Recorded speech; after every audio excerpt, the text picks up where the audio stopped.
Hello and welcome back to another edition of Lou does weird experiments on his clothes or something. I don't know what I'm going to call this. I'm probably not going to call it anything. I'm just going to make the playlist called Fashion DIY or Clothes DIY. Before we begin properly, this is your start of the video reminder that I have a Patreon. I'm going to pretend that I'm a real YouTuber and remind you of that right now. There you go, you're reminded I have a Patreon. Thank you. Let's get into what you're actually here to see. Because you're here to see me conduct weird experiments on my clothes or something. Or maybe you're just here because you can't sleep. I don't know. Maybe you're just having a slow day at work. Whatever your reason for being here, thank you. I'm glad you are. So, maybe 2 weeks, or by the time this video goes up, maybe 3 or even 4 weeks ago now, I did a fashion DIY video on a blue coat that I bleached and turned pink. You can see it in the background. It's there. That pink coat used to be blue. There was a whole video on that. And in that video I said that I had another coat that I was going to dye darker red. And that other coat used to be in the background, but it's gone now, so that I can keep the surprise. Silver, are you just making noises down there? Right? Okay, good girl. So, this red coat, or it started out dark pink. I think the official colour was called rosy brown. It's another old Metamorphose brand coat from I think 2011 or maybe 2012. It's a lot newer than the blue pink one was, but it's still old enough that I think it's considered old school now. My plan for this coat was always to dye it darker, because I've been on a kind of lifelong mission to find the perfect red coat. Ideally a red velvet coat, but most goth brands, when they mark something as red or dark red, it's that same purple velvet that's actually dark purple, and it kind of drives me a bit mad. I'm really weird about shades of red. I'm just gonna throw that out there right now. I just have a thing about it, and a lot of goth brands don't actually do proper red, so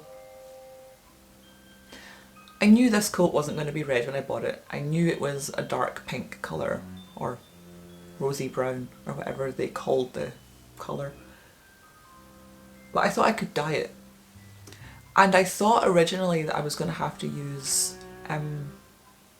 synthetic fabric dye, which is a real pain to use because you have to put it in a pot and then put all the clothes in like in a cooking pot and then keep it moving for like an hour.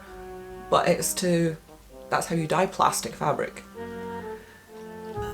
And I didn't really have a soup pot big enough, so that was going to be another expense to add to this project.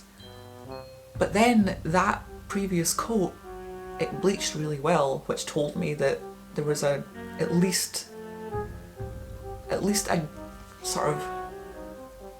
a workable amount of natural fibres in there, or ones that would bleach and dye, which is interesting.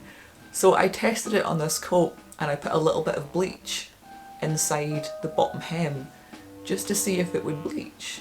I didn't think it would turn entirely white, but then again I didn't expect the blue one to bleach that far either.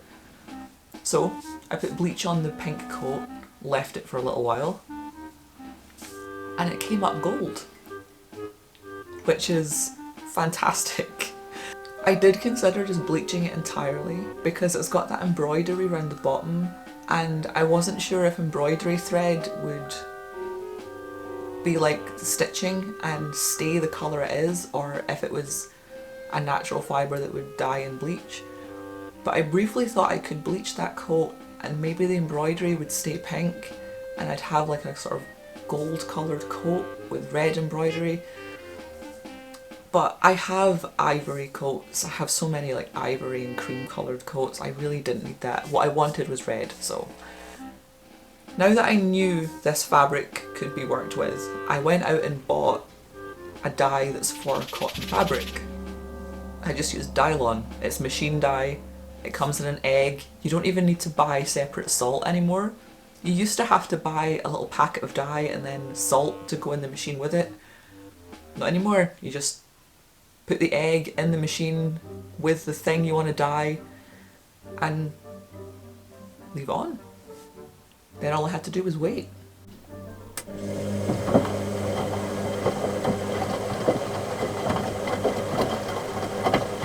Once the machine was finished doing its thing, I pulled the coat out and I could instantly tell that it was way darker. It was so much like redder, more orange. It was more warm toned. So was this sock that I left in the machine by accident. This used to be a white sock, so now I've got one orange sock by accident. Oops. So, where was I? I took the coat out of the machine, I left it to dry, I steamed it a little bit because it was really wrinkly, and here it is. That's much better, isn't it? Now, I've used the rosewood red dye before a lot for other stuff. I used to bleach black clothes and then dye them red to get a kind of blood splattered effect. I actually might have an example here. Aha! Yes. Like this. This is a jumper dress that I bleached and then dyed red many years ago. So I knew this dye was a very orange toned red, and I thought that would balance out the pink really well, because otherwise it would just be, I don't know, I wanted it to be a really true red. I still think in the future, if it starts to fade, maybe in a couple of years' time, if I wear it out a little more and I was going to re-dye it, I would maybe use a crimson red or a more like fire engine red. But for now, I really like this dark wine colour. This is what I'd imagined originally for this project, so I can't complain. But I do think if I was going to do it again, I would use a more vibrant red rather than the rosewood orangey brown red. But, you know, you live and learn. And that if I end up doing that in a couple of years' time, maybe I'll make a video of it if YouTube still exists.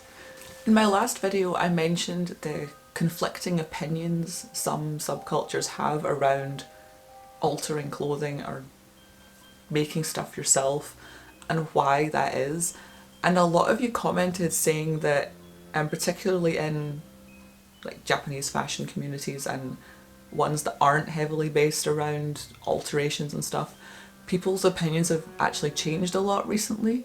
And people are altering their clothes more again. Obviously, most of them most alternative fashions start out being mostly DIY, and then the independent artist-based brands come in, and then things kind of go from there.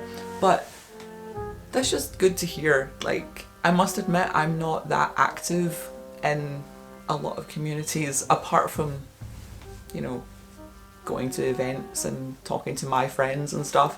When it comes to like online chat, there's people were mentioning groups and websites and stuff I've never even heard of, let alone used. But my point is, I'm glad to hear that people are coming round to the idea of DIY again. I've done all sorts of strange things to my clothes, and I've made a lot of videos on it too. And to those of you who commented about your own DIY projects and what you're working on, let me know how they're going now, since it's been a few weeks. Give me an update. And if you didn't have one before, let me know what you're working on. If you've just started something, or if you've got plans for the future, leave me a comment. Let me know what's happening. As always, thank you for being here. Thank you for watching. I make new videos every weekend. Bye!